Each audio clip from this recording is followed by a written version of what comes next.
In March 1815, Napoleon Bonaparte escaped exile on Elba, reclaiming power in France during the 100 Days.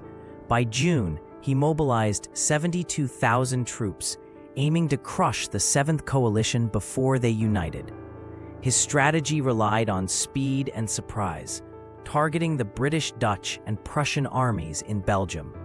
This scene captures his relentless determination as he studies maps by candlelight, plotting a decisive strike.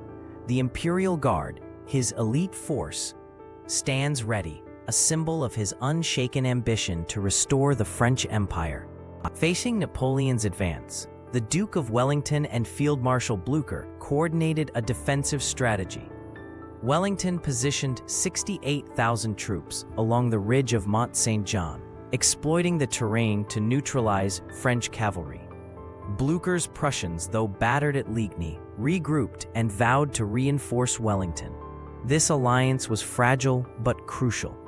Visualize Wellington surveying the battlefield at dawn, his redcoats digging in near La Haye Sainte, while Prussian scouts raced through misty fields, a testament to the Allies' resolve to stop Napoleon's march. The battle erupted at Hougoumont, a fortified farm Wellington called the key to the battlefield. Napoleon diverted 33,000 troops to seize it, but 1,500 British guards held firm despite relentless assaults.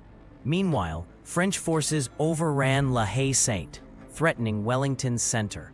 The fighting was savage, smoke choked the air, and corpses littered the courtyards. Yet, as Prussian reinforcements appeared on the horizon, the tide began to turn. This scene embodies the brutal cost of Napoleon's aggression and the Allies' tenacity. By evening, Napoleon gambled everything on his elite Imperial Guard.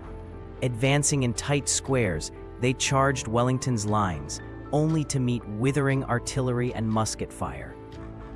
Wellington's signal for a counterattack sent Allied troops surging forward. The Guard, undefeated for a decade, broke and fled. This moment, immortalized in history, marked the end of Napoleon's dominance. Visualize the Guard's disciplined ranks dissolving into chaos, their eagles falling, as the Allies roar in triumph. Waterloo cost over 45,000 casualties. Napoleon fled, abdicating days later. Exiled to St. Helena, he died in 1821, his empire erased.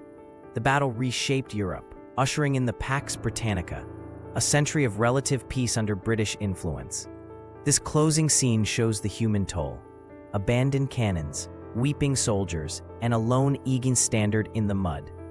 Waterloo became synonymous with decisive defeat, a lesson in the limits of ambition and the power of unity.